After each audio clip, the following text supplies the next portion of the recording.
welcome to the Todd and Taylor Show. This is a coffee and comics episode.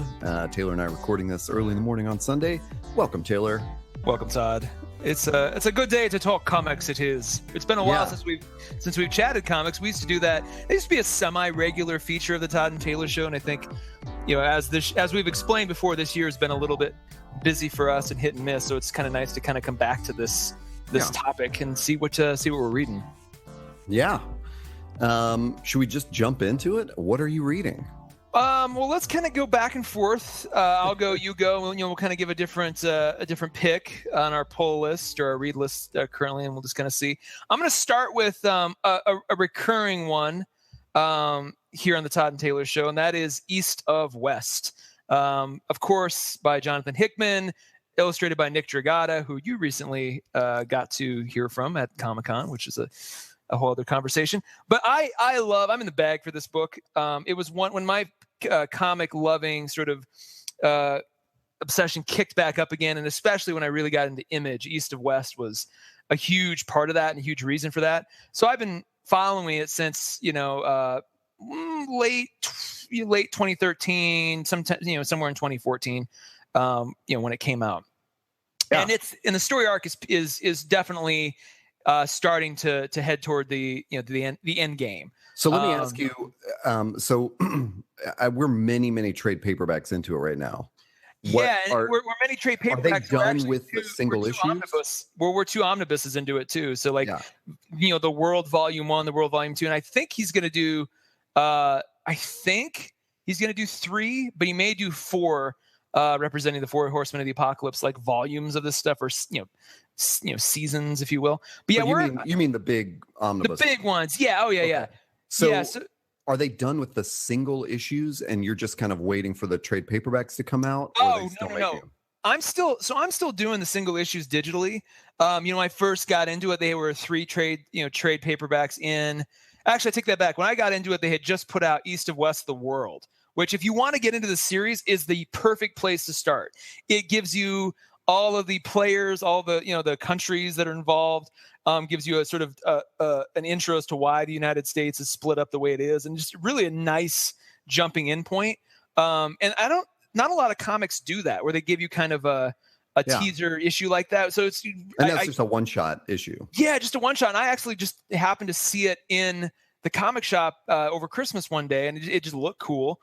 And I was just like, I got completely sucked in, which is such a great, the day of the internet and recommendations and stuff. It was great to have just a pure play discovery like that.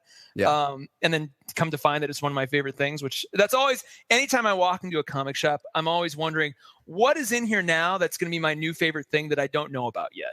Right. Yeah. And this is one of those things. So they are 34, 35 issues in. And I'm still reading the singles, but I'm collecting I stopped doing collecting the trades, and I'm getting the omnibuses now. So the big hardcover volumes when they come out. So I'm caught up to 34, which came out August 2nd. 35 comes out September 20th. And it's definitely, they're kind of much like Game of Thrones. They're done kind of playing the political back and forth. Now it's about seriously major moves. And that issue 34 found definitely a big major move. One of the major players had a pretty crazy blow, a crazy defeat at the hands of another major character. So stuff's really kind of moving forward now. And I think, I wouldn't doubt that, within the next year, we're probably wrapping that up. So if you want to get into it, great time to start, because then you can still kind of feel the excitement as it heads towards the conclusion. Get caught up. You can get caught up very quickly. Like the first 3 trades that I purchased, I think I read those over a weekend. Might have reread 1 or 2 of them that same weekend because they're just so good. I love Nick Dragata's art here. He has drawn all of them. They haven't done any of those weird things where they get a guest artist in for a run or something. It's been completely consistent. Hickman writing, Dragata drawing, and Dragata is actually just as much part of the writing process, because Hickman will, and you saw this. Hickman will give him ideas, and he'll go, "No, I don't want to draw that. I'd rather draw this." And it's very much a mutual, kind of creative endeavor between the two guys. Yeah, it's so Taylor's been talking about this since I don't know why I said that in the third person. You've been talking about this since I think actually episode 0.5.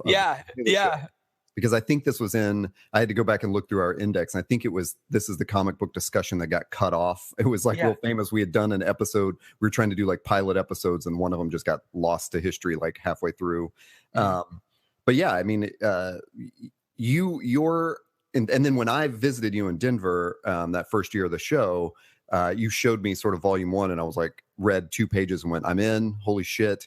Yeah. But it has taken me until a few months ago to actually finish volume 1, the trade paperback. And I loved, like, it looks amazing and the story is crazy and has all the things that I should want in a comic. But for some reason, I just didn't. This is the thing I'm going to talk about in some of the other books today, is that I just didn't want to read the next one, Oh, interesting. And it may be that it's still going on. Yeah. It may be that thing of like, hey, let me know when it wraps up and I can digest the whole thing.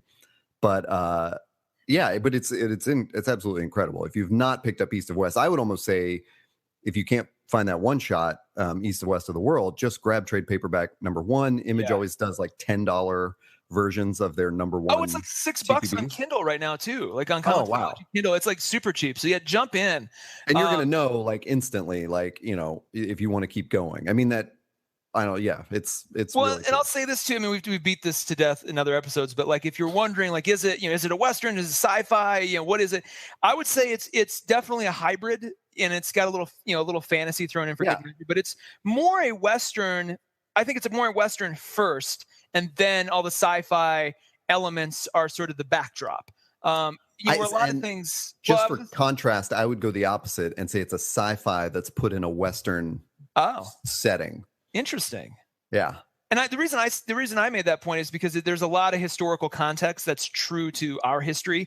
The whole conceit is at some point in the 1910s, an asteroid hits basically Missouri, and kind of creates this tangent reality where all this stuff goes on. And this got interesting. Like, the thing that really sucked me in was in the very, very beginning, like in the first couple pages of issue 1, volume 1, they talk about how, I think it was Standing Bear. This is going to drive me nuts. One of the major American Indian chiefs basically pulled the Genghis Khan and united all of the chiefs under one system of rule. And so the American Indian population became its own country, and they called it the Endless Nation. And when they stopped fighting each other, they actually became very technologically advanced. And just that notion, just that idea of an alternate reality was like really freaking cool. And there's some other stuff like that. And I think that's kind of what keeps it out of that pure sci-fi realm. So which is where I understand what you're saying. Your interpretation of it as Western first is that it does have all these like crazy beliefs and magic, but also this like super, intense technology and this crazy alternate history. It's a very cool comic, and the art is unbelievable. Oh yeah. Nick Dragata is awesome. Like the colors, whoever's doing the colors too, like just everything about it is pretty freaking fantastic. And you can tell it's one of those books where it's like, hey, Hickman wants to write about this stuff. Dragata wants to draw it. Like no one else need interfere. Like just let them do their thing, and they've got it figured out. I to this day don't understand how Hickman has the time to do this, let alone like this, plus like the 5 other Image series he's doing, plus his Marvel shit, plus like I don't understand. I just don't. So well on him. Yeah. What about you? What's your first pick? I'm gonna give this is a really sideways pick, but it's funny because the last time we did a comic book show, I said I'm naming all these comics that I've been collecting the loose issues for as a kind of accountability that I will actually read them all. So here's one of those that I've read, and it is Doctor Aphra, which is one of the Star Wars ongoing series. And I just started picking it up because I wanted a Star Wars series that was not about the episode 4 characters, basically. Like I didn't want to read, Luke and Han stories. I don't know, because there was, when Marvel, really started pushing these new Star Wars titles, I just felt like, give me something new. And picked it up just totally randomly. Liked the art in it. I think it's Kieran Gillen, or actually I looked it up. It's Kev Walker. Kieran Gillen is the writer of it, whom I believe wrote a run of Power Girl that I really enjoyed. But anyway, it takes place like sort of around the time of Star Wars Episode 4, but it doesn't involve those characters. And it's about this sort of archaeologist, sort of treasure seeker kind of person, Dr. Aphra, who is like a Laura Croft character. You could say Laura Croft, but what I got from it, the big vibe was this is like an Indiana Jones story with a young female protagonist thrown into the Star Wars universe. Oh, cool. Okay. Yeah, like she has a Wookiee sidekick. She also has like a kind of a 3PO and an R2 droid, but they're homicidal. Oh my God, you just sold me. They're violating the first rule of robotics like crazy. Well, I see them on the cover of issue 1, and like they look a little, they're doing the classic pose of 3PO and R2, but obviously R2 is a different unit, and they look sort of there's something a little wonky about them, so that I'm actually, just that alone makes me interested. Yeah, and it's she, there's a father figure that she takes. This is the big Indiana Jones thing. Is like in the first arc, she ends up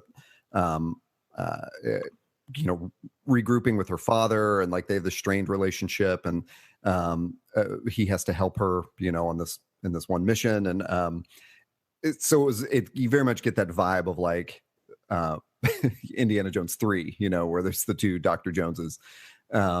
But I don't know. I just ended up really liking it. It was like a real dark horse. It was kind of I didn't know anything about it, and I didn't end up like freaking out about it and loving it so much. But I read that arc, and my first thought was like, I got to share this with people. That's so awesome. At Comic-Con, I took it down and just gave the whole arc to a friend. I'd been grabbing the single issues and just handed them all off. Like, you enjoy this now. So that's great. It's definitely one I'll end up checking back into. My pull list, even though it didn't get out of hand, I got backed up with single issues. So I'm definitely feeling like, maybe I wait for trades from now on for a while. So it's interesting you say that. I, as we've discussed before, I'm constantly going back and forth between what do I want as a trade? What do I want as a single issue? And it's like stuff like Invincible, which is, 300 issues into its run, like buying the trades, like just, there's not enough shelf space for all the trades. So I kind of committed wholesale to just buying, Kindle Comixology single digital issues. Oh, wow. Like I can just have them all there. They're usually a little cheaper.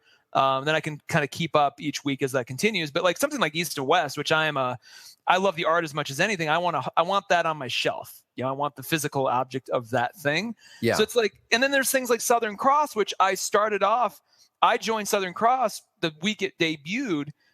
Did all the single issues, but now I've converted over to trades because I want to kind of consume that story in bigger chunks. Same thing with They're Not Like Us, which is I'm a huge fan of, but I have to wait because these single issues move so slowly that it's a little frustrating. So reading everything in one big chunk is way more satisfying.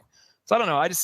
I'm constantly at odds with that question. Honestly, for as many decades as I have been reading comics. Now, when I was a kid and reading comics, I actually like subscribed through the mail to X-Men and stuff.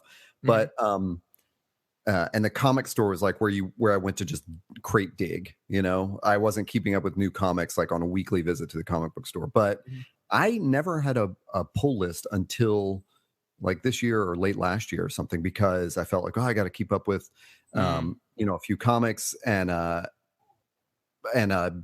so that's how I did it, which, and if anyone's listening who doesn't know what that is, that a pull list is when you just tell your comic book shop, like, hey, pull these issues when they come out for me. And next time you go in, you've got all these comics to read. But I've discovered that I've gone the other way now, where it's so hard for me to keep up with those single issues. So anyway. Yeah. Well, it's my problem. My other problem too is a lot of the stuff I'm into right now has gone on either permanent or temporary hiatus. So Nowhere Men had come back, and now it's, it got 3 or 4 issues into its new run, and then they just stopped. And I'm like, when are you going to start again? Sometime. It's just like, okay, I guess. So it's like, if I'm going to do a single issue, I kind of feel like it's a TV show, like a weekly TV show. Like I need the assurance that it's going to keep coming out on schedule. And then I kind of need to know that each individual issue is going to pack a certain punch, like Invincible, so that I can, I go, oh, that was satisfying, and then wait till the next one and feel a little less overwhelmed than if I were to read all of those in a trade or a collection or something. So I think when you get into comics at this level, or just even semi-casually, these are the things that no one ever sits down and explains to you. Like, you walk into a shop and you go, oh, cool, I'll buy this book or this. And, you might buy a hardcover book, like one I'm going to talk about in just a bit, that you think, oh, is this made of single issues? And it's like, no, this was literally written to be this and only this. And so, like, you don't quite always know. And I like the hunt, but I also like I need to have some of these series I'm into, like, continue to go on, so there's not like a lull that I try to fill with something else that I can't keep up with, Yeah. Anyway. What's next on your one of those, another one that's wrapping up or definitely kind of heading towards the end game. It's not quite as close as East of West is, but it's definitely headed down that road. Is another one we've talked about for a while. It's the Wicked and the Divine, which has been, kind of awesome. I picked that up too. Let's see, my first trip to a Portland comic store, I got basically handed volume 1 of the trade paperback volume 1 by the guy who owned that shop. Kind of fell in love with that story. For those of you who don't know, it's about, and it's another Kieran Gillen. Is Kieran Gillen? Is that right? That's the chick. Yeah, like Kieran. Hang on. Oh, it's Kieran Gillen is. Well, Karen Gillan is like the actress who played Amy Pond in Doctor Who. So I'm always confused. Kieran Gillan and Jamie McKim. Wow, it's such an interesting spelling. Anyway, it is about a group of young people who are manifested as gods in modern day, and every 100 years or every 90 years rather, they reincarnate. And they kind of make great pains to tell you, like, this has happened before, it'll happen again. The whole series kicks off by showing you everybody in the 1920s, kind of on their final day before they die. Because the catch is, once you incarnate as a god, you only have 2 years to live. And so they were all dying at the end of that portion. You see them reincarnated currently as pop stars. So once they reincarnate, or once a person realizes they're a god, they more or less become a pop star at that point, because that's the easiest way to get prayers and adoration in this century. In this century, yeah. Like they kind of flash back to other incarnations and stuff. They do, and what they've done recently in the last couple months is they've deliberately put out more one-shots of different time periods. So they did one of the 1800s. That was a one-shot with some of these characters, and like they'll show you that, hey, just because Minerva was a woman now, she could have been a dude, back in, the 1800s, and, like when she reincarnated back then. Yeah. Same sort of, habits and tics and stuff. And, she still has her mechanical owl back then, but it may be a guy, it may be, different. So the one that really kind of pulled me back into the series, they showed one from basically Roman times, just because I can't remember the year. So I'll just say Roman times. Yeah. And it showed one of the Caesars, was Lucifer. So Lucifer, if you don't know, is one of the first characters you see in the modern, in the modern pantheon. And it's a woman who looks like sort of Lucy. the thin white Duke. Yeah, Lucy. She looks like the thin white Duke, David Bowie. So she's got a cool cosplay aspect to her that Todd's talked about before. But they showed her as Lucifer was a guy back in Roman times and basically became emperor. And where it gets really interesting is Ananke, who is kind of like the guardian god. She's always there. She kind of like, if they ever do a live action TV series of this, if they don't cast Judi Dench as this character, something is going to be horribly wrong. But she's always the same age. She's always there. She's got these crazy cool masks. But they showed her back in Roman times, and Lucifer's the last god. Like all the other ones that have died or killed themselves.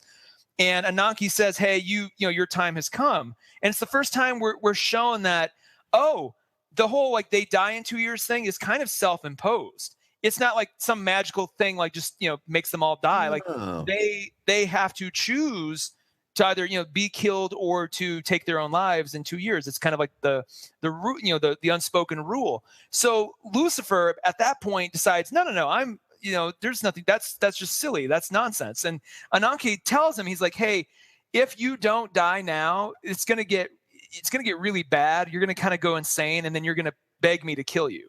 And he's like, that's not going to happen. And sure enough, it fast forwards like another couple months, and Lucifer has gone insane, like completely insane, to the point where some of the visuals of what he has done are kind of haunting. And you're like, oh my God. And then eventually he just collapses because his eyes are starting to bleed and everything. So Ananke goes and kills him. And then she's like, basically telling the Mongol hordes or whoever are taking over Rome at the time, like, remember this, tell all your ancestors that this happened.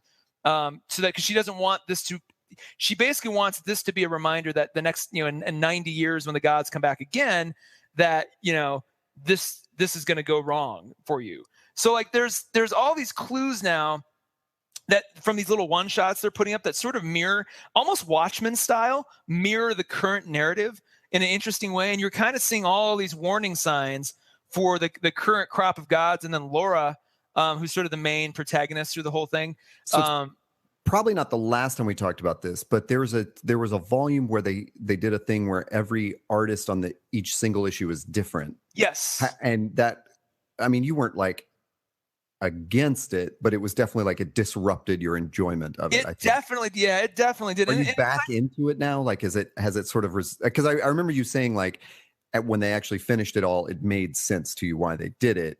But have they won you back, I guess is what I'm asking. I mean, I'm definitely back in. I mean, I bought the recent trade paperback. Like I'm definitely following it till the end because it's very interesting to me. That run, and I think it was volume 3 where they did that. Yeah. It picked up right after a massive, massive cliffhanger, and that entire volume did very little to talk about that cliffhanger. So it was almost like a nothing burger season that happened to be illustrated by different artists. Now, I thought where they were going with this was that we were seeing all these things in a perspective that would, like, the actual different artists would serve a story purpose too, that we were seeing this through the eyes of one of the characters, and maybe that's why we're seeing it differently. That turned out to not be the case. It just was literally like, hey, we want to take a break from drawing it, so we're going to give these folks a chance. And to be honest, some of the issues were gorgeous, but it's stylistically, like, you get into a nice groove, like with East of West, into how it looks and how it feels and the way it's sort of executed. So when they went to that season, not only did the story just creep to a crawl and like hardly anything happens, but then each issue is like completely different from the last visually. Yeah. And you lose a lot of that. You're just like, So when they finally got back in I'll call it season 4, volume 4, then it's like, this is where we left off at the end of volume 2. Okay, great. And then now the volume 5 is really like, the wheels are really coming off some of these characters, and you're kind of seeing, people you thought were bad guys are turning out to be, probably the most even-handed people of them all. And you're not sure as a reader who to trust. They're not telegraphing a lot of stuff. You're kind of at the seat of your pants, which is exciting. So yeah, definitely. If you like, and I know you, Todd, you weren't quite as into it as I have been. So right. To each their own. But if you're into, cool pop music sort of metaphors and motifs, and a little mythology scattered throughout, but not so much that it's Neil Gaiman-esque, that it overwhelms you. Like, this is definitely it's just a fun, hip sort of series. I know at one point they had optioned it for a TV show. Who knows where that is? It could be another 10 years before that comes out. But I'm actually, if that does go forward, I'll be super excited, because this will make a fantastic show. I don't, not to sidebar too much, but Chris Pratt was just cast in Cowboy Viking Ninja, which is was he really? Yeah. I mean, is that, I can't remember if that's an Image comic or if it's, or if it's another. It is Image. Yep. No, it's Image. Yep. Yeah. I know it's one of those that I've picked up several times and had that thought of like, okay, someday I'll get through all these. Yeah. Anyway, I'm looking at the cover. I'm looking at the cover of that, and like, yeah, that seems like if not Chris Pratt, then who? I mean, honestly. Yeah, exactly. What's next on your list? So, another one that I wanted to be accountable for is Motor Crush, which has been stacking up in my pull list. It is another Image title, of course, written by Cameron Stewart and illustrated by Babs Tarr. I really loved their run on Batgirl when they kind of made a hipster Batgirl and took her to Burnside, which was sort of the Brooklyn of Gotham City. And Babs has this really great, illustrative style. It's like she draws a lot from manga. And it just looks cool, and it doesn't look superhero-y. And it also is feminine, so it doesn't have that sharp, angular look that a lot of Image titles have. which I enjoy in those titles. But so it's definitely got a different look, and the color palette for it is a lot of like blacks and grays and pinks and fuchsias and things like that. So it looks different. It's not. They don't approach it like they'll use every color. It's like the palette is pretty limited. So I've been letting these stack up and literally did not know anything about it except that they were on it, and read it. And it is about a young woman who is part of this motocross circuit that, is like a real legit one. And then she on the side is part of an underground racing circuit, which is, she would get banned from the legitimate one if she could be identified as part of the illegitimate one. And it doesn't take too long before all of a sudden it's like a crazy futuristic sort of sci-fi thing that has these cool, parallels to current reality. Like there's a little floating a robot, not that that's a current reality, but that robot is meant to check in with her as a part of like social media kind of reality TV thing of like, everybody on the circuit is wondering how's Domino doing, check in today. And it always talks to her. And I believe it's called, I'm sorry, not in front of me, but I think it's called Catbot because it looks like a little cat head. And it's just, so it's got these cool little touches like that are both fantastic, but also not really that much of a stretch, and is there like an anime? I mean, some of this, and I'm looking at it while you're describing it. Some of it has like a distinctive anime kind of feel to it. Are you getting that much, or like a manga feel to it? Yeah, I mean, I definitely they're drawing from like a deep history of manga like comics where there's a lot of sort of, I would say, romanticized in that Fast and Furious kind of way of like, neat cars and motorcycles and motor vehicles in general, like they're doing impossible things on them and stuff like that. And they'll take an impossible crash, but survive it or something. And so it's that neat way of making that stuff. Just straddling the line between, like a futuristic feel, because it's not like Speed Racer, what I mean? It's like they're on the streets of a city, but it still doesn't exactly feel real. And it's just a very cool thing. Like if you like anime, if you like manga representations like that, this is totally going to appeal to you. And I thought it had just enough of the sci-fi stuff, or whatever you want to call it, like this kind of futuristic feeling to draw you in. So I've finished the first arc, which is actually just 5 issues. So it's out in a trade paperback now. And I've got issues 6 and 7 probably waiting for me in my pull list. Just haven't read them yet. And it definitely ends on like, not exactly a cliffhanger in that first trade, but it ends on a place where it's like, you've got more questions about what's to come. It's just kind of, it's sort of like I was saying before about Doctor Aphra. Like I'll probably just wait until the next trade is out. Like, I mean, I know I've got these issues, these single issues waiting for me, but I'm probably not going to sit there and devour like one issue after the other. I'll probably wait till the next arc is done and then catch up. And that's just kind of. It looks gorgeous. Like I'm looking at some of the sample pages now, and it looks super cool. It's got that thing that I dig where there's a hand-drawn quality, but a very intentionally digital kind of colorization. Yeah, that's a really good way of putting it. Which is a thing that both you and I really like about Image titles is like, especially East of West too, where you can tell there's a very drawn quality to it, but also a very designed quality to it. And not in a way like where they photoshopped it to like, just put a blur on something or, adjust the colors, but it's it's part of the look, the way it's drawn. And I mean, just following Babs Tarr on like Instagram and Twitter is awesome because she'll do a bunch of process videos and show herself sketching it, on her tablet and stuff like that. And it's, that kind of stuff is really cool to watch. So interesting. Yeah. Well, it's like, I think you tend to kind of gravitate towards the, very female-centric Image titles. I know you had a lot to say about Paper Girls, which I still haven't quite. Oh crap! I forgot to put that on the list for today. I mean, that's good Lord. That's now in like trade paperback 3 or 4 at this juncture. That thing is super popular. 3 just came out, okay.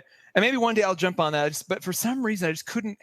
I think it was more the art on Paper Girls than anything, because it had a very sort of like, like what you see before you put on like a pair of 3D glasses, like you see kind of like the it just has that, and which is great stylistically as a choice. It's awesome. It just wasn't my cup of tea at that time. Actually, if you don't mind, like I know we're doing the one and the other.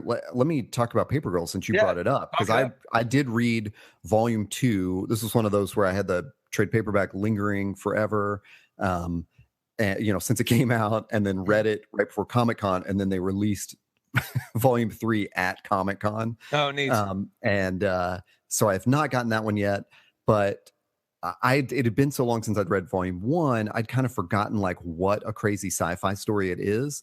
And I love that you juxtaposed it with Motor Crush, because as much as I would recommend like Motor Crush to, I don't know whom I would recommend that to. People who are already fans of like, manga and anime, and I want more of like an action kind of thing. And then Paper Girls, I would recommend more to like the sci-fi 80s movies fanatics and stuff. And like, so I think you would love Paper Girls because it is such a great, companion to like Stranger Things, where it takes place with these 4, I think, paper girls in the 1980s who literally just deliver newspapers, at like 4 a.m. And it starts out like it's just going to be this nostalgia trip. And then it gets crazy so quickly with like an alien invasion happening on Halloween. So they're delivering the papers like early morning Halloween and expecting some kind of pranks and crap like that. And then, so what they expect is, pranks, and what they get are like actual aliens. And then it turns out into this crazy time jumping, huge sci-fi world building crazy timeline thing. And so volume 2, like I had forgotten how that had been hinted at in volume 1, and volume 2, I mean, it's on page 1 or 2 where I went, whoa, this is like just blew my mind open, so yeah, I love comparing that to Motor Crush, and I would definitely say I think you would enjoy Paper Girls more than Motor Crush. But interesting. Wow. But yeah, but honestly, like you and I have said numerous times, like if you can't get into the art, then I'm almost like, hey, look, if the art's not for you, don't even bother with it. The art is a big deal, and it's not to discount the story, because, for example, this book that I think you would also love, Descender, which I mentioned in our last episode, because I'd seen Dustin Nguyen at Comic-Con. The art, I love. The art is gorgeous, and that's the story I just can't get into. But I actually think you would really love it. It's another sci-fi, like a little robot boy AI, and how he deals with this crazy world that he sort of regains consciousness in. I was going to say, speaking of art and stories that and how those two juxtapose, I'm going to skip ahead on the list to my next one. Do it. So when I was in Portland recently, I made my regular pilgrimages to different comic shops, and I actually this time out spent a lot of time at Floating World Comics, which is probably the greatest indie store of all time. They are also a publisher too, so they've got some of their own titles. I've actually purchased a few things from them over the years.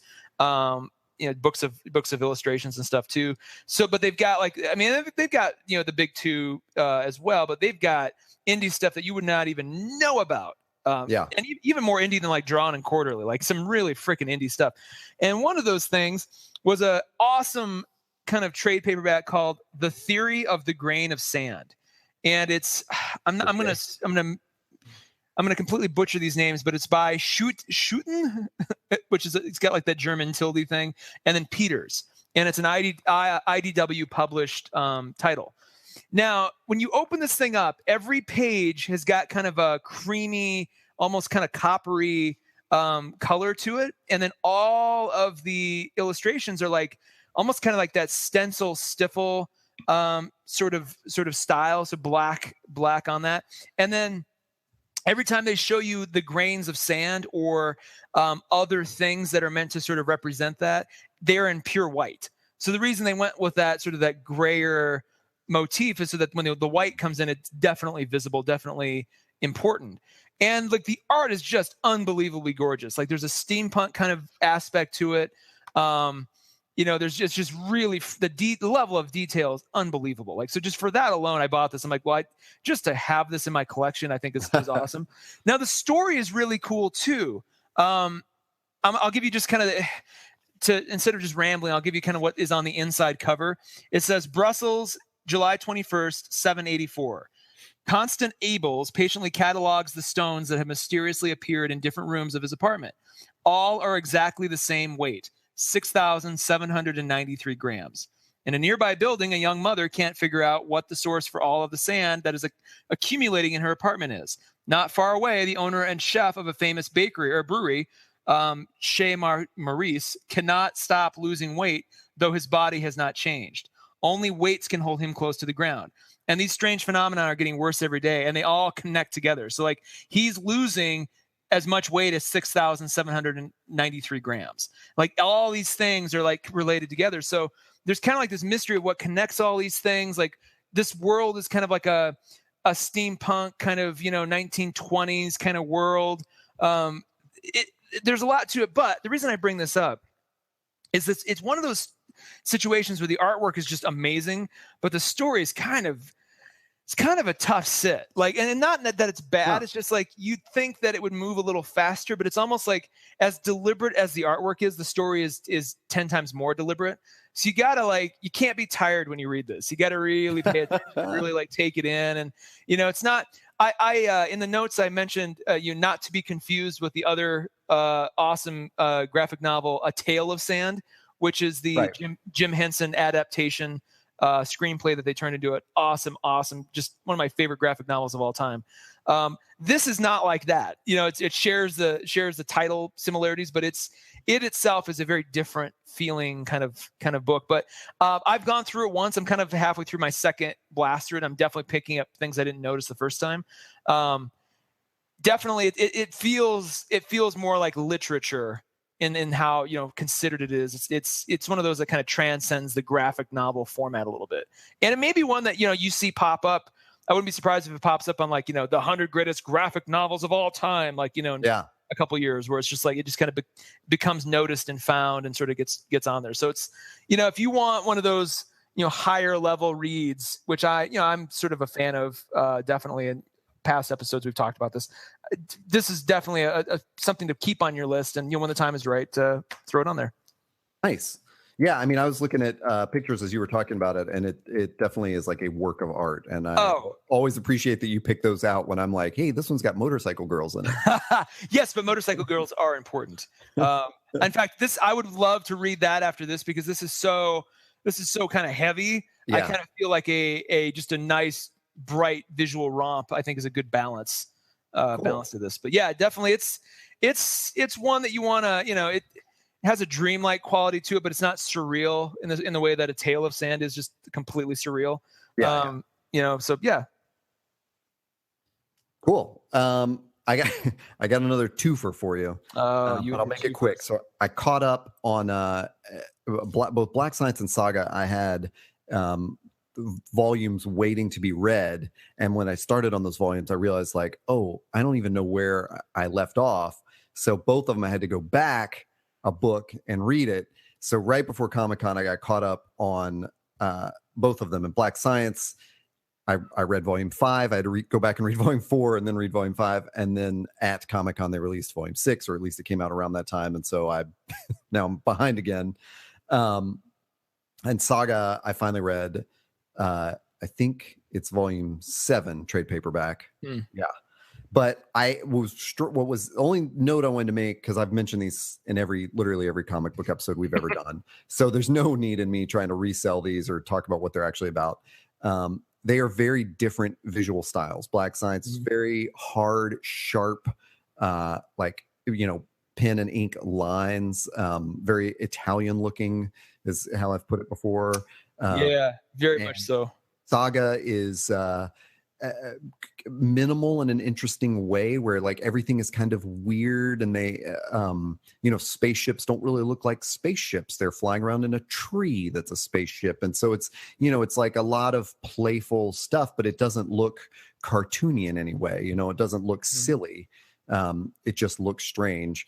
And it just glancing at a cover of Saga will tell you that. Anyway, all I wanted to mention was right until I read those last volumes, I probably would have told you, yeah, I read both, but Black Science is actually my favorite. It's a little bit harder edged and stuff.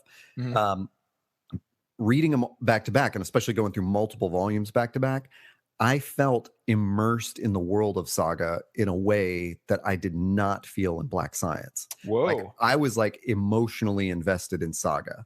And it is a story about a family, and a family of these two different alien races that are at war, whose planets are at war with each other. And so, there's definitely an emotional family part of the storyline. And actually Black Science has a family storyline too, but it's just kind of cutthroat, and it's about like people who've made a lot of bad choices and aren't really trying to make up for them, or just kind of like, blindly trying to rescue family in the midst of these bad choices. And Black Science, it just kind of left me cold. And I got to Comic-Con and found out volume 6 was out, and I went, wow, I'll pick it up later.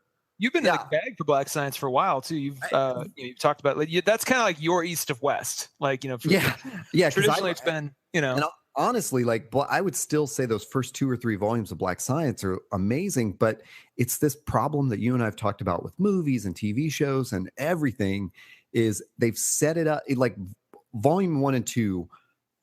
Like I was breathless reading those. It was like I could not put them down. I'm just flipping pages because it's a chase instantly. It's like they're in a race and they're running, and it's like, holy crap, they're jumping from dimension to dimension, and things keep getting worse for them. And how is this all going to resolve? But when you get to like volume 5, you're going like, okay, guys, start wrapping it up. And it's definitely, they've slowed it down. They've explored backstory and filled in all this stuff, and it's brilliantly written. It's just that they've set it out like a quest with a goal. And, much like our favorite TV show, it's like you get near the end of that goal and you're like, okay, let's just wrap this up. We don't need to hear all the backstory now, I think. It's like, we get it. You've lost your children in another dimension. Go get them. That's fine. We don't need the whole history of you and your brother and your mom. Well, and it's like, what bothers me about those situations are like, if it were a TV show, it'd be like, oh, they don't have the budget, so they're gonna like coast on that for a little while, and then maybe next season. Right.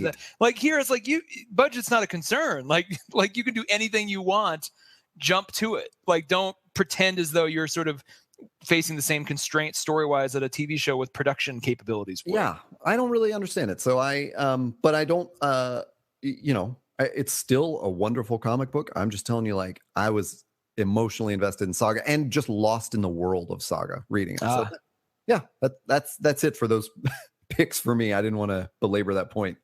Yeah. Well, I'm going to go to one that's a bit more accessible. Another pick I got at Floating World.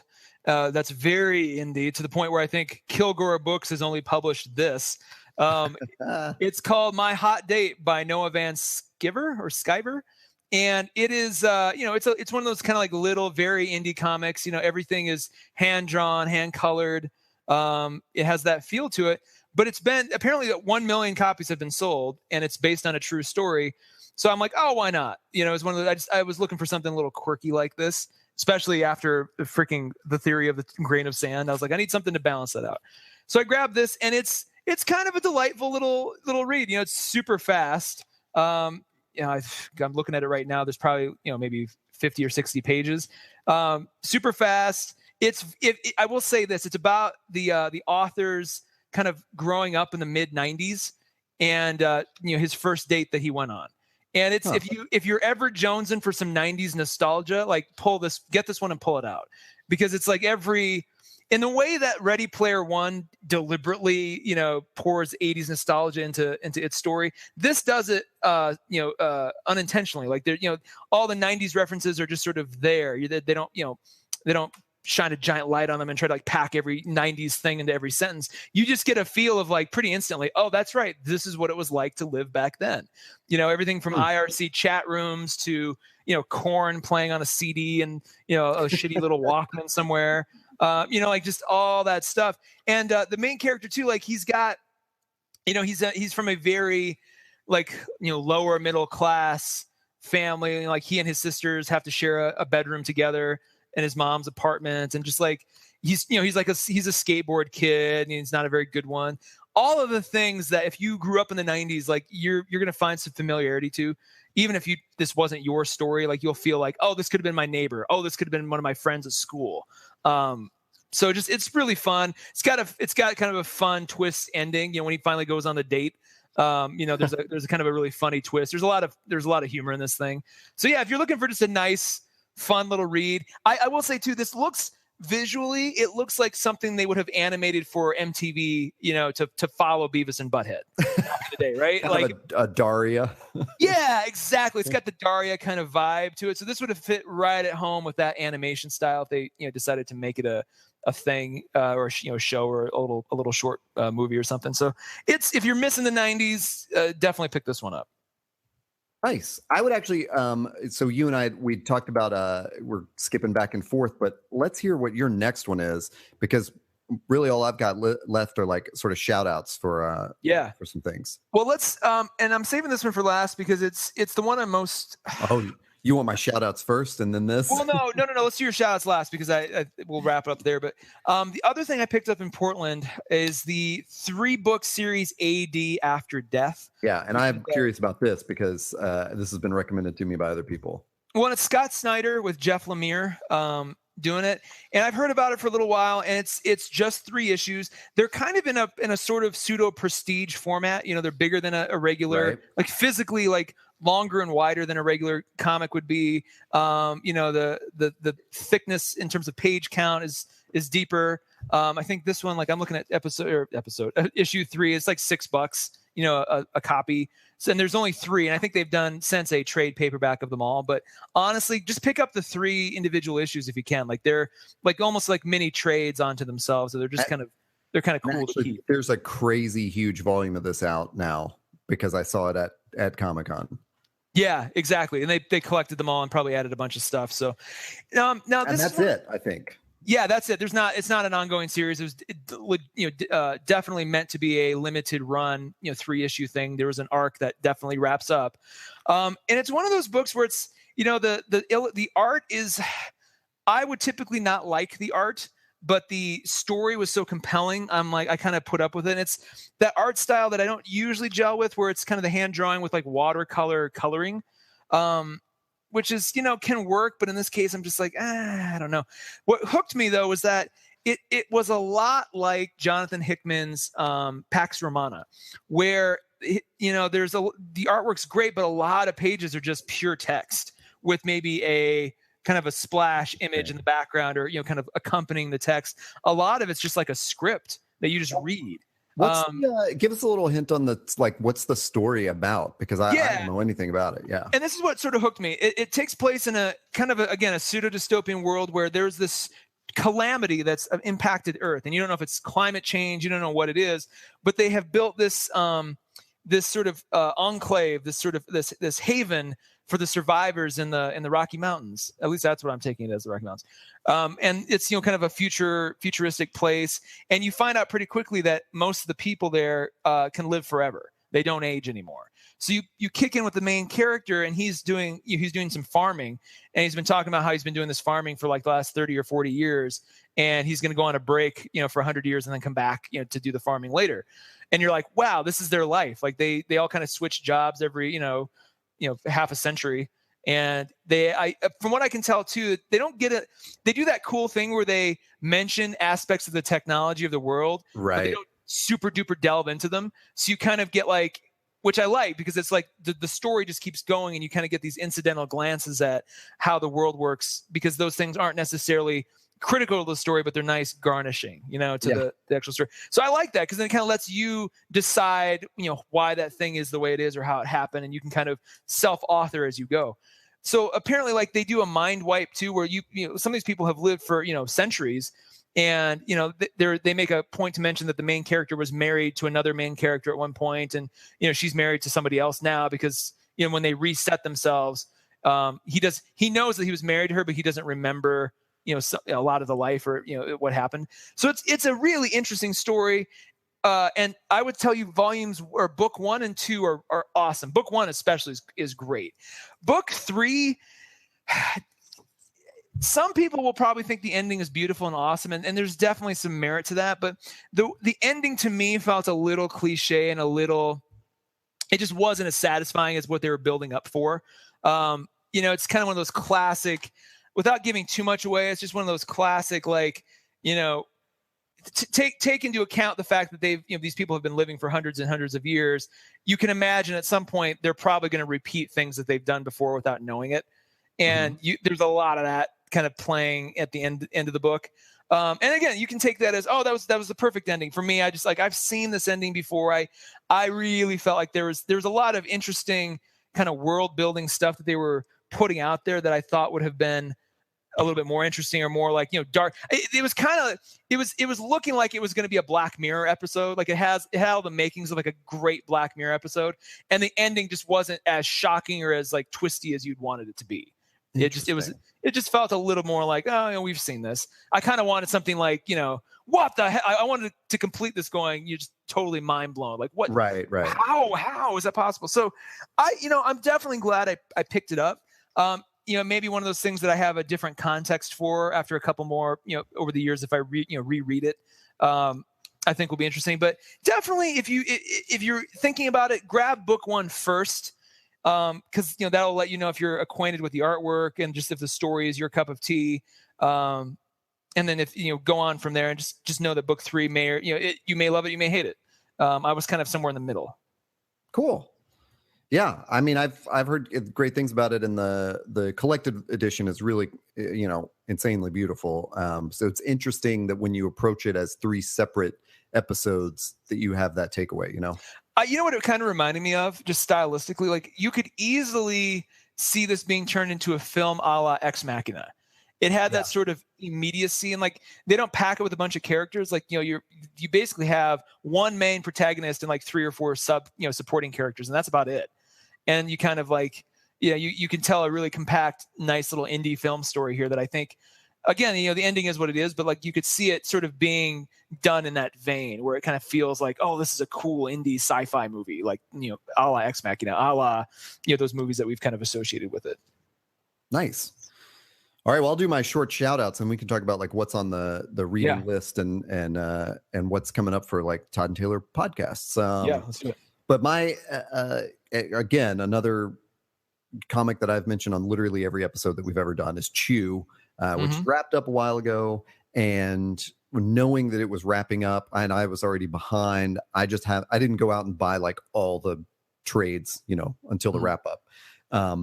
But there's it's probably on our last episode about comics where I talked about catching up to where they were at that point and just like really loving the world again that they're in. Chew is this crazy world where everybody has like sort of superpowers related to food, and it's just funny and goofy, but also hyper violent and gross. And it appeals to me on all these ways. Like, it has weird government conspiracies and weird religions and, kind of superpowers. And anyway, so I have, I'm just buying those trades that I'm missing, which are 10, 11, and 12, like, every couple weeks when I finish one up. And what I found out when I got 10 was, I don't remember where this left off. So I had to go back and read it and catch up and like get back all into it again, and had that same sense of discovery where it's like, oh yeah, I love this. I can't wait to see what comes next. So that's what's going on my that TBR list. I also wanted to give a shout out to my friend Eric Coda, who we interviewed last year after his first experience in Artist Alley on Comic-Con. He did several issues of Extraordinary X-Men this year, and they have just been compiled into that trade, which is Extraordinary X-Men and then the Roman numerals IVX. I don't really understand that, but it's got an X in it. What you I know. And it's like, it's not a 14 because that would be XVI, but this is IVX. Anyway, it's really cool. Eric's art is on the like hero page. Like when you open it up, like the splash page is his art, and his art is on the back. Even though I think there's maybe 2 more artists in the arc that's collected there. It's just very cool. And it's especially cool to, have a friend that did a book like this. He didn't even tell me it was coming out. I saw it in the store and, immediately texted him like, what is this, dude? And then I figured, because this has been oh my God, a year and a half in us talking about it. I finally finished DK3, and I thought we should just at least commemorate that moment and wrap it up. Now, is DK3 totally done? Yes. Okay, big Christ, what because I've I was heard. waiting for that to happen before I even considered diving back in. I last left off at 5, I think. And true? I think that's where I stopped reading as well, but this was on my pull list. And I remember adding it because it was just very funny that I said it to the clerk in the store. I was like, yeah, we might as well just put this on the pull list. Like I'm obviously like, I'd already bought maybe 6 and 7 at that point. And I'd several times inquired, like, aren't they wrapping up with 6? Aren't they wrapping up with 8? Where are we going with this? And they were like, no, it's 9 now. I think, I don't even remember where it ended. But anyway, I got them all. It's done. This was one where my enjoyment of the thing was probably greatly hampered by the fact that it took like 2 years for this to come out. If they had just put this out as a book, or if they had put one out every single month for 9 months, I probably would just read it and it would have been fine. But it took so long in between episodes, and both you and I stopped reading it, and I had to go back and catch up. Actually, this one, when I'm talking about like all this catch up I did of single issues, I didn't go backwards at this one at all to catch up. I only sort of like, I had to, I shouldn't have said I caught up at all with this one, because I didn't go back and reread anything. I was like, no, just give me the ones. Give me the ones where I left off. I didn't even start with issue 1. Because I was so like, this looked like such a money grab, and obviously DK2 was just just garbage. I thought, we'll see. And even knowing that Frank Miller was sort of sidelined a little bit by other people kind of handling large chunks of the story, or at least the art. I didn't know. So I've since gone back and let's be honest, issue 1 didn't really give you much that you could kind of start with issue 2 and get like that. They do like a quick little recaps. You're like, okay, I know where I am. I think there's a thing where the reason Dark Knight Returns succeeded, for me at least, was so much rooted in that time period. In the late 80s, the Reagan presidency, like Miller's story wasn't just about like Batman. It was about that moment and sort of these symbols that we use. And Superman had become this ultra patriotic, basically, weapon of the United States superpower. And Batman was this, age had caught up to him, and so he was not moving as quickly as he used to, but he was still kind of a resistance fighter. Like, here's a guy that is not beholden to the government or systems of justice, like in that, or like what I mean, institutional justice. He is his own justice kind of thing. And it worked as a critique of comics and the zeitgeist and all that kind of stuff. And then you keep rebooting him in different decades, and it's like, ugh. Well, the problem is, the critique aspect of it is what got me, because at that time, we have to intentionally go back and think, this is a time before Image, Dark Horse, IDW, all of them, right? So this was a very indie feeling book at a time when indie comics were not anything like what we've seen today. Like, so much of indie comics today is influenced by Watchmen, by Dark Knight, all of that. And I feel like the problem that nobody wants to talk about at the major level is that story started and concluded. Like, it was done. It concluded the Batman story definitively. Like, that should have always been thought of as, if you're doing your own headcanon, like Dark Knight Returns is the last Batman story, Yeah, exactly. And it's like to see, like, and we're bringing him back again, and we're bringing him back a third time. He's 60 now, and it's just like, we don't need it. It's not. He was already 60 in Dark Knight Returns. Now he's like 95 years old. Yeah, I'm just like, I don't, and it would have been better off if he had died, if Bruce Wayne had died and Carrie Kelly, it was basically like the lead character. I would have bought it way more. I'd been like, oh, great, like that's the perfect thing. Like, she's carrying on the legacy. But it's just like he's still hanging around, and like I can't buy the fact that he's got a great mind. Like, they should have kept him.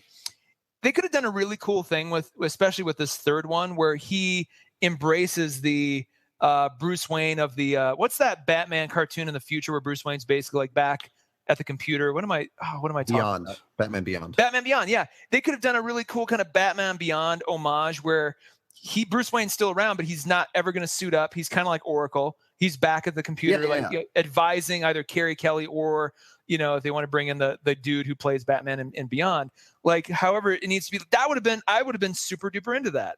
But instead it's just like, I don't know, man. Like, no, I'm with you. It's you got Ellen Yendel running around too. Like she's like a born again, like she believes. She's like Han Solo in Star Wars. She's like, it's all true. I believe now. Yeah. It's like, Ellen Yendel, you were like the most hard ass like person of this entire story. Like you don't just flip on a dime and become like a believer. You don't just become Jim Gordon. Let's just. We'll just leave it there. Let's close that book. We have closed the book on DK3 forever. And unfortunately, it's one of those things where, sometimes a work is, sometimes you have a lot to say about a work because it's so good or bad. But this one's like, man, I don't even want to dig for stuff to try to say about it. It's like, can I ask you one more thing? Yeah. Does the what's the dude who shrinks? I keep wanting to call him Adam. Hank Pym. Adam, yes, the DC's version of Hank Pym. Adam's storyline, at least when I last left it, was interestingly tangential to the main sort of thing. Does he come back? Does his thing matter, or does he just become a sideline kind of character? I don't even remember. That's all you do. I mean, that's the honest truth. That's all I need to hear. I know there are scenes of him back, but as you say that, I'm like, well, wait, is that maybe in just issue 5? What? Maybe well, can I? This tells you everything. I literally don't even remember the story. So spoilers. At the end of issue 4 or 5, I forget which, the evil Kryptonians trip his shrinking thing, and he starts shrinking forever.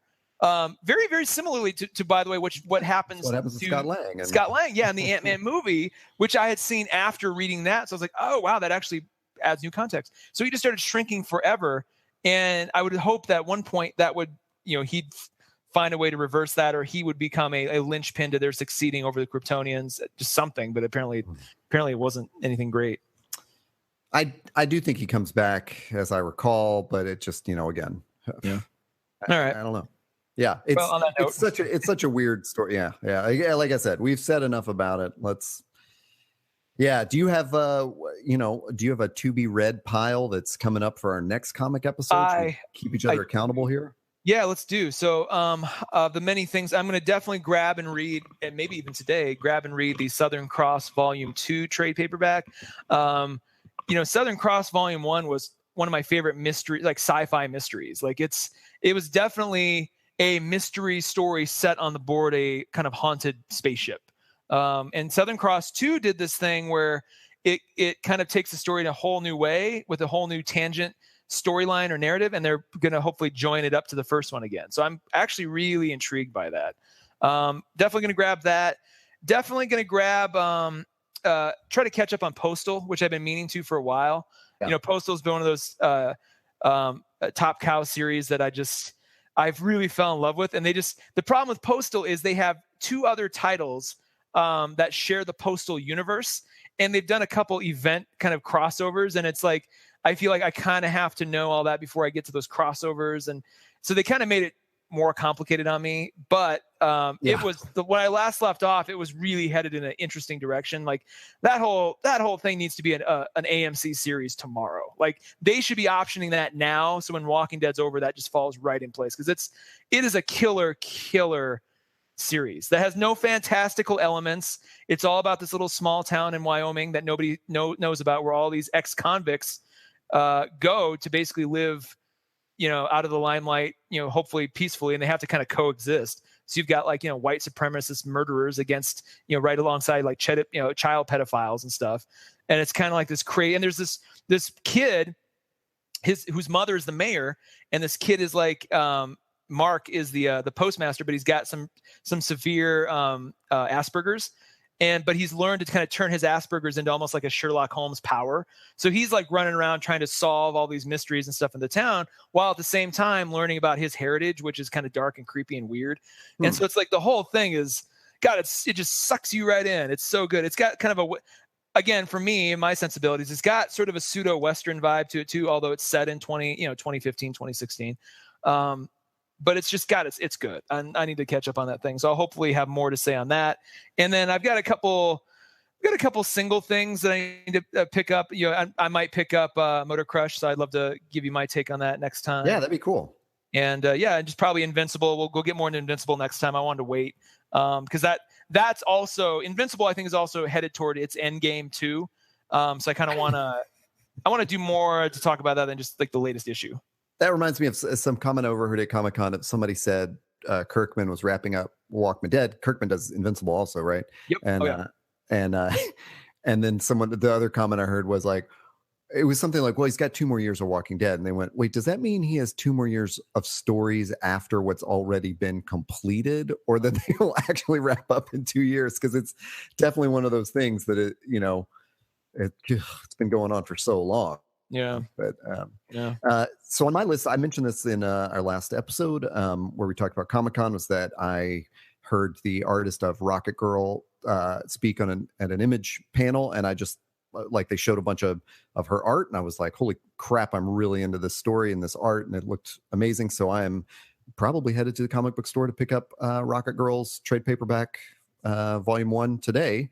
And then I've got another thing that's been on my pull list I've not caught up with is Supergirl Being Super, which each one is like a kind of a large it's a comic book size, but they're like all perfect bound with like kind of a tiny spine. Mm-hmm. So they almost, they're not quite a trade paperback, but they're bigger than a normal comic book. And it's illustrated by Joelle Jones, whose work I've loved for years. And so it may not actually be the story for me, but I just love her work. And so I've been amassing those. And then I've got Bitch Planet Volume 2 sitting on my shelf to read. So that's where I am. I will say this real quick, and at the time of you listening, this may not be the case, but right now, as we're recording, Comixology has a Jonathan Hickman sale going on as we speak. Whoa. So, yeah. If you're interested, go grab some Hickman stuff. You can't go wrong. That guy. I've said this before, but a quick shout out. If you want to really get into the world of Hickman, go pick up the Nightly News. It couldn't be more relevant than right now here in today's world. It is rereading the Nightly News now is almost too real. It's almost too creepy. You're like, this could happen right now. Which is, that's the work of a good art, is that it challenges the mind, both in terms of visual and text, but it also does something to the state of the world that you're currently living in. And the longer it can do that, the more sort of timeless it becomes, which is all we really want. Anyway, Todd, where can folks find you online? You can always discuss my unpopular comic book opinions with me on Twitter at HeyToddA. What about you, Taylor? I'm on Twitter at Taylor Trask, TaylorTrask, and you can find us both on findusthere.org. Find Us There is our handle on Facebook, Twitter, Instagram, Pinterest, and of course, there.network is where our podcasts are, on SoundCloud also, and then wherever podcasts are found: iTunes, Stitcher, Pocket Casts, Google Play. For those of you out there who like Google Play, all that good stuff. Cool. Well, till next time, Taylor, I will talk to you on Wednesday in Westeros, our Game of Thrones podcast. That's right. We'll be watching that tonight, so I look forward to it. All right. I'll talk to you later.